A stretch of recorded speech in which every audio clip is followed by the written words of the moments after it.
ക്ഷിപ്രപ്രസാദിയായ മഹാദേവനും മംഗല്യവരദായിനിയായ ശ്രീ പാർവതീദേവിയും ഒരേ ശ്രീകോവിലിൽ വാണരുളുന്ന പുരാതനവും പ്രസിദ്ധവുമായ ക്ഷേത്രമാണ് തിരുവൈരാണിക്കുളം മഹാദേവ ക്ഷേത്രം.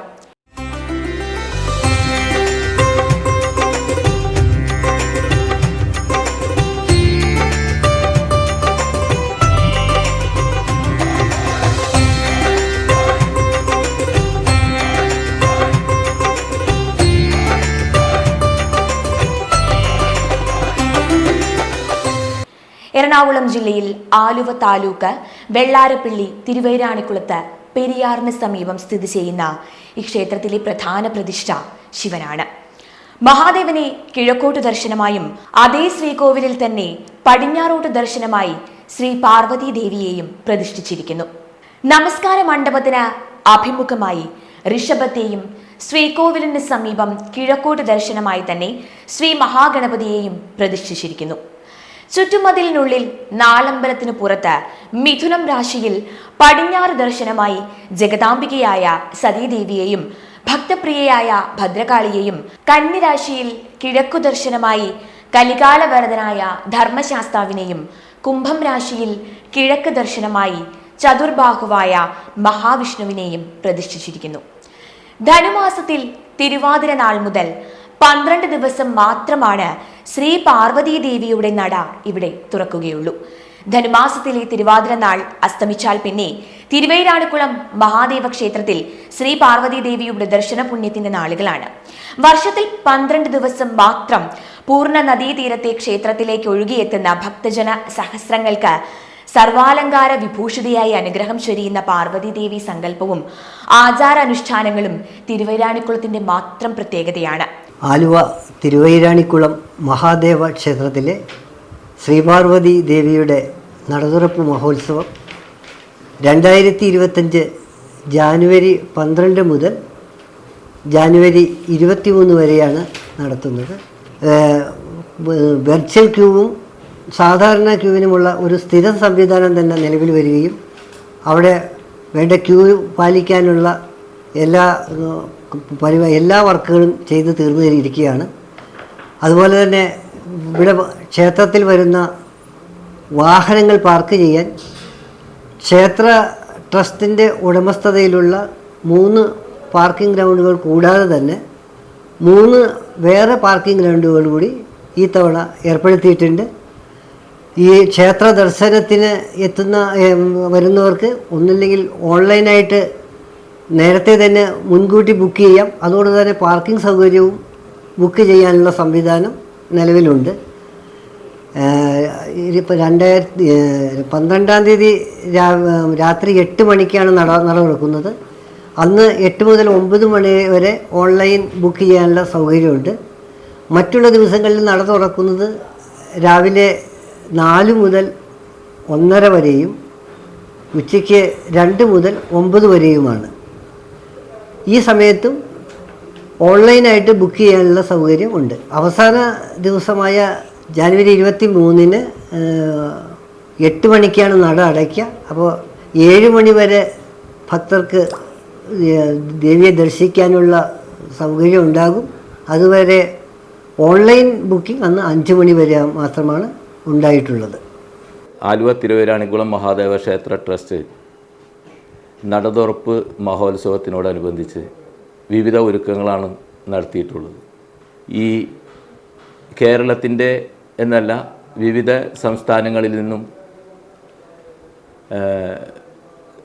വളരെയധികം ഭക്തന്മാർ ഈ സമയങ്ങളിൽ ക്ഷേത്ര ദർശനത്തിന് എത്താറുണ്ട്. വിവിധ വഴിപാടുകൾ നടത്തുന്നതിന് വേണ്ടി വിവിധ നേർച്ചകൾ നേർന്ന് വരുന്ന ഒട്ടനവധി ഭക്തരാണ് ഈ വേളയിൽ ക്ഷേത്ര ദർശനത്തിന് എത്തിച്ചേരുന്നത്. കൂടുതലും സ്ത്രീകളുടെ ശബരിമല എന്നറിയപ്പെടുന്ന ഈ തിരുവൈരാണിക്കുളം മഹാദേവ ക്ഷേത്രം മറ്റ് ക്ഷേത്രങ്ങളിൽ നിന്ന് വിഭിന്നമാണ്. ഒന്ന്, ശിവനും പാർവതിയും ഒരേ ശ്രീകോവിലിൽ കിഴക്കോട്ടും പടിഞ്ഞാട്ടും ദർശനമായിട്ടിരിക്കുന്നു എന്നുള്ളതാണ് ഈ ക്ഷേത്രത്തിൻ്റെ പ്രത്യേകത. അത്തരത്തിലുള്ള ക്ഷേത്രങ്ങൾ വേറെ ഉണ്ടെങ്കിൽ പോലും കൊല്ലത്തിൽ 12 ദിവസം നട തുറക്കുന്ന ക്ഷേത്രം ഇത് മാത്രമാണ്. അതുകൊണ്ട് തന്നെ ഈ ചൈതന്യത്തിന് ശക്തി കൂടുകയും ദേവീ ദർശനം നടത്തുന്ന ഭക്തർക്ക് അവരുടെ ഉദ്ദിഷ്ട കാര്യങ്ങൾ സാധിച്ചു കൊടുക്കുന്നതിൽ മുൻപന്തിയിൽ നിൽക്കുന്നു. ഇവിടെ ഓരോ വർഷം കഴിയും തോറും പരസ്യത്തിലൂടെ അല്ലാതെ തന്നെ വിശ്വാസത്തിൻ്റെ പുറത്ത് എത്തിച്ചേരുന്ന ഭക്തജനങ്ങളാണ് ഒട്ടനവധിയുള്ളത്. അവർക്ക് വേണ്ട വിപുലമായ സൗകര്യങ്ങൾ ക്ഷേത്ര ട്രസ്റ്റ് ഏർപ്പെടുത്തിയിട്ടുണ്ട്. നിലവിൽ 5 വലിയ പാർക്കിംഗ് ഗ്രൗണ്ടുകളും അതിനോടനുബന്ധിച്ച് ക്ഷേത്രത്തിൽ വരുന്ന ഭക്തജനങ്ങൾക്ക് വേണ്ട സൗകര്യങ്ങൾ ഒരുക്കുന്നതിന് 10-700 വാളണ്ടിയേഴ്സ് വിവിധ ഡിപ്പാർട്ട്മെൻറ്റുകളിലെ എല്ലാം ചേർത്തുള്ള വാളണ്ടിയേഴ്സ് അതിനുവേണ്ടി പ്രവർത്തിക്കുന്നു. ഇവർക്ക് വേണ്ട ക്യാൻറ്റീൻ സൗകര്യം, മറ്റ് അല്ലാതെ വരുന്ന ഭക്തജനങ്ങൾക്ക് പ്രസാദകൂട്ട്, ഇതെല്ലാം ക്ഷേത്ര ട്രസ്റ്റ് നല്ല രീതിയിൽ നടത്തിക്കൊണ്ടിരിക്കുന്നു. ക്ഷേത്രത്തിൻ്റെ സുഗമമായ ഈ ഉത്സവവേളയിലുള്ള നടത്തിപ്പിന് വിവിധ പ്രദേശങ്ങളിൽ നിന്ന് വരുന്ന ഭക്തജനങ്ങളുടെ അകമഴിഞ്ഞ സഹായ സഹകരണങ്ങൾ ക്ഷേത്ര ട്രസ്റ്റ് നൽകണം എന്ന് അഭ്യർത്ഥിച്ചുകൊണ്ട് നിർത്തുന്നു. നമസ്കാരം. നമുക്ക് നടതുറപ്പ് ചടങ്ങുകൾ നോക്കാം. തിരുവാതിര നക്ഷത്രം സന്ധ്യയ്ക്ക് വരുന്ന ദിവസമാണ് ക്ഷേത്രത്തിൽ ദേവിയുടെ നട തുറക്കുന്നത്.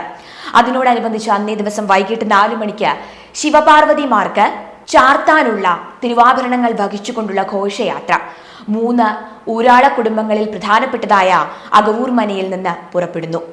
അകവൂർ മനയുടെ കുലദൈവമായ ശ്രീരാമസ്വാമിയുടെ നടയിൽ പ്രത്യേക പൂജകൾ നടത്തിയ ശേഷം അകവൂർ മനയിലെ കാരണവർ ക്ഷേത്രം ഭാരവാഹികൾക്ക് തിരുവാഭരണങ്ങൾ കൈമാറുന്നതോടുകൂടിയാണ് ഘോഷയാത്ര പുറപ്പെടുന്നത്. പ്രത്യേകം തീർത്ത രഥത്തിൽ തിരുവാഭരണങ്ങൾ പ്രതിഷ്ഠിച്ച ശേഷം വാദ്യമേളങ്ങളുടെയും മുത്തുകുടകളുടെയും താലപ്പൊലിയുടെയും അകമ്പടിയോടെ പുറപ്പെടുന്ന ഘോഷയാത്രയ്ക്ക് വഴിയിൽ എല്ലായിടത്തു നിന്നും സ്വീകരണങ്ങൾ ലഭിക്കുന്നു. തിരുവൈരാണിക്കുളം മഹാദേവ ക്ഷേത്രം വളരെ പുരാതനവും പ്രസിദ്ധവുമായ ക്ഷേത്രമാണ്. ഏതാണ്ട് 1600 കൊല്ലങ്ങൾ പഴക്കമുണ്ടെന്നാണ് വിശ്വസിക്കപ്പെടുന്നത്. പറയിപ്പറ്റ മന്ത്രികുലത്തിൽ അകവൂർ ചാത്തൻ്റെ കാലഘട്ടത്തിലാണ് ഈ ക്ഷേത്രത്തിൻ്റെ ഉത്ഭവം എന്ന് വിശ്വസിക്കപ്പെടുന്നു. അതുമാത്രമല്ല, ഈ ക്ഷേത്രം ഇതിൻ്റെ പ്രത്യേകത എന്ന് പറയുമ്പോൾ ശിവനും പാർവതിയും ഒരു വട്ടശ്രീകോവിലിൽ അനൗഹികമായിട്ട് പ്രതിഷ്ഠിച്ചിരിക്കുകയാണ്. അപ്പോൾ പാർവതീദേവിയുടെ പ്രതിഷ്ഠാ സങ്കല്പത്തും കൊണ്ട് തന്നെ പാർവതീദേവി വരുന്ന ഭക്തജനങ്ങൾക്ക് സമയാസമയങ്ങളിൽ വിവാഹം നടക്കാനും അതുപോലെ തന്നെ കുടുംബ ഐശ്വര്യത്തിനും ഇഷ്ടസന്താന ലബ്ധിക്കും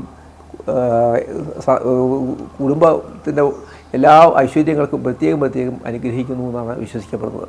അതായത് ഒരു കാര്യം, പാർവതീദേവിക്ക് ഈ വിവാഹത്തിനെ പറ്റിയുള്ള ബുദ്ധിമുട്ടുകളൊക്കെ നല്ലോണം അറിയുന്നത് കൊണ്ട് പാർവതീദേവി ഈ വിവാഹത്തിനാണ് ഈ പ്രത്യേകം അനുഗ്രഹിക്കുന്നത്. അതിന് പ്രത്യേക വഴിപാടുകളുണ്ട്. ഇപ്പോൾ വഴിപാട് ഉമാമഹേശ്വരി മഹേശ്വര പൂജ ഇവിടെ വളരെ പ്രസിദ്ധമാണ്. അപ്പോൾ ആ പൂജയൊക്കെ നടത്തി കഴിയുമ്പോൾ പലരും ഇവിടെ വന്ന് അനുഭവത്തിൽ പറയുന്നുണ്ട്. പിന്നത്തെ അവിടെ വരുമ്പോഴേക്കും അവരുടെ വിവാഹം നടത്തുമെന്ന് പറയപ്പെടുന്നുണ്ട്. അങ്ങനെ കേൾക്കുമ്പോൾ തന്നെ നമുക്ക് വളരെ സന്തോഷമുണ്ട്. കാരണം നമ്മുടെ ക്ഷേത്രത്തിൽ വന്ന അനുഭവങ്ങൾ പറയുമ്പോൾ അത് ഇന്ന് വളരെ ലക്ഷക്കണക്കിന് ആൾക്കാർ ഈ നടതുറപ്പ് വേളയിൽ 12 ദിവസത്തെ നടതുറപ്പ് വേളയിൽ വരുന്നുണ്ട്. ഇക്കൊല്ലവും അതിനുവേണ്ട സജ്ജീകരണങ്ങളൊക്കെ ഇവിടെ പണിയാക്കിയിട്ടുണ്ട്. ഭക്തജനങ്ങൾക്ക് വേണ്ട എല്ലാ സൗകര്യങ്ങളും ഈ ക്ഷേത്രത്തിലുണ്ട്.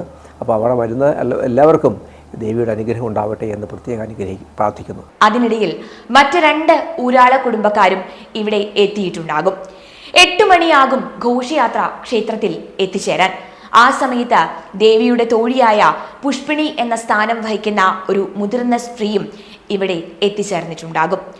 3 മനക്കാരും ക്ഷേത്രത്തിൽ എത്തിച്ചേർന്നോ എന്ന് പുഷ്പിണി 3 പ്രാവശ്യം ചോദിക്കുന്നു. എല്ലാവരും എത്തിച്ചേർന്നിട്ടുണ്ട് എന്നറിഞ്ഞാൽ ക്ഷേത്രം മേൽശാന്തിയോട് ദേവിയുടെ നട തുറക്കാൻ പുഷ്പിണി ആവശ്യപ്പെടുകയും അതനുസരിച്ച് നട തുറക്കുകയും ചെയ്യുകയാണ്. ആ സമയം ക്ഷേത്രത്തിൽ പലയിടത്തു നിന്ന് ഉയർന്നു കേൾക്കുന്ന നാമജപവും സ്ത്രീ ഭക്തജനങ്ങളുടെ വായ്ക്കുരവയിടലും തുടരെയുള്ള കതിനവെടികളും മുഴങ്ങി കേൾക്കുന്നു. അതോടെ നടതുറപ്പ് മഹോത്സവത്തിന് തുടക്കമാകുകയാണ്. അന്നേ ദിവസം രാത്രി ക്ഷേത്രത്തിൽ തിരുവാതിരക്കളി ഉണ്ടാകും. 12ാം ദിവസം രാത്രി പൂജകൾ കഴിയുന്നതോടുകൂടി ദേവിയുടെ നട അടയ്ക്കുകയാണ്. നട തുറക്കുന്ന അവസരത്തിലേതുപോലെ തന്നെയാണ് ഇവിടെയും ചടങ്ങുകൾ. 3 മനക്കാരും എത്തിച്ചേർന്നു കഴിഞ്ഞാൽ പുഷ്പിണി വീണ്ടും കടന്നു വന്ന് എല്ലാവരും ദർശനം നടത്തിക്കഴിഞ്ഞോ എന്ന് പുഷ്പിണി 3 പ്രാവശ്യം ചോദിക്കുന്നു. ദർശനം നടത്തിക്കഴിഞ്ഞു എന്ന് മറുപടി കിട്ടിയാൽ അവർ മേൽശാന്തിയോട് നട അടയ്ക്കാൻ ആവശ്യപ്പെടുകയും തുടർന്ന് നട അടയ്ക്കുകയും ചെയ്യുന്നു. അതോടുകൂടി 12 ദിവസത്തെ മഹോത്സവത്തിന് പരിസമാപ്തി ആകുകയാണ്. ദേവിക്ക് പട്ടും താലിയും മഞ്ഞൾപ്പറയും സമർപ്പിച്ച മംഗല്യ സൗഭാഗ്യവും ദീർഘമാംഗല്യവും തേടാൻ ആയിരങ്ങളാണ് ഇവിടേക്ക് എത്തുന്നത്. ഇക്കാലത്ത് പ്രചാരം നഷ്ടപ്പെട്ട കേരളത്തിന്റെ തനതായ അനുഷ്ഠാനപരമായ ഒരു സംഗീത കലാരൂപമാണ് ബ്രാഹ്മണിപ്പാട്ട്. മടപ്പാട്ട് എന്നും ഇതിന് പേരുണ്ട്. ഇല്ലങ്ങളിലും ക്ഷേത്രങ്ങളിലുമാണ് സാധാരണയായി ഇത് നടത്താറുള്ളത്. ഇല്ലങ്ങളിൽ പെൺകുട്ടികളുടെ വിവാഹം നടക്കാൻ വഴിപാടായും ബ്രാഹ്മണിപ്പാട്ടുകൾ പാടി വരുന്നുണ്ട്. തിരുവൈരാണിക്കുളം മഹാദേവ ക്ഷേത്രത്തിലെ നടതുറപ്പ് മഹോത്സവത്തോട് അനുബന്ധിച്ചുള്ള പ്രധാന വഴിപാടുകളിൽ ഒന്നാണ് ബ്രാഹ്മണിപ്പാട്ടിലെ സ്വയംവരം പാടൽ. നമ്പൂതിരി സമുദായത്തിൽ നിന്നും വേർതിരിക്കപ്പെട്ട ദമ്പതികൾക്കും അവരുടെ സന്താന പരമ്പരകൾക്കും വേദാധ്യായത്തിനുള്ള അർഹത നിഷേധിക്കപ്പെട്ടിട്ടുണ്ട് എങ്കിലും ഉപജീവനാർത്ഥം പുഷ്പകവൃത്തി അനുവദിച്ചു കൊടുത്തു. കാലം കടന്നുപോകെ ഗൃഹനാഥൻ കിടപ്പിലായി.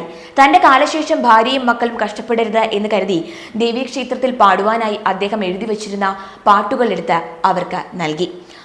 അന്ത്യശ്വാസം വലിക്കുന്നതിനിടയിലാണ് പാടിക്കൊടുത്തത്. അതുകൊണ്ടാണ് വലിഞ്ഞുള്ള രീതിയിൽ ബ്രാഹ്മണിപ്പാട്ടുകൾ ഇന്നും ഇവിടെ പാടിവരുന്നത്.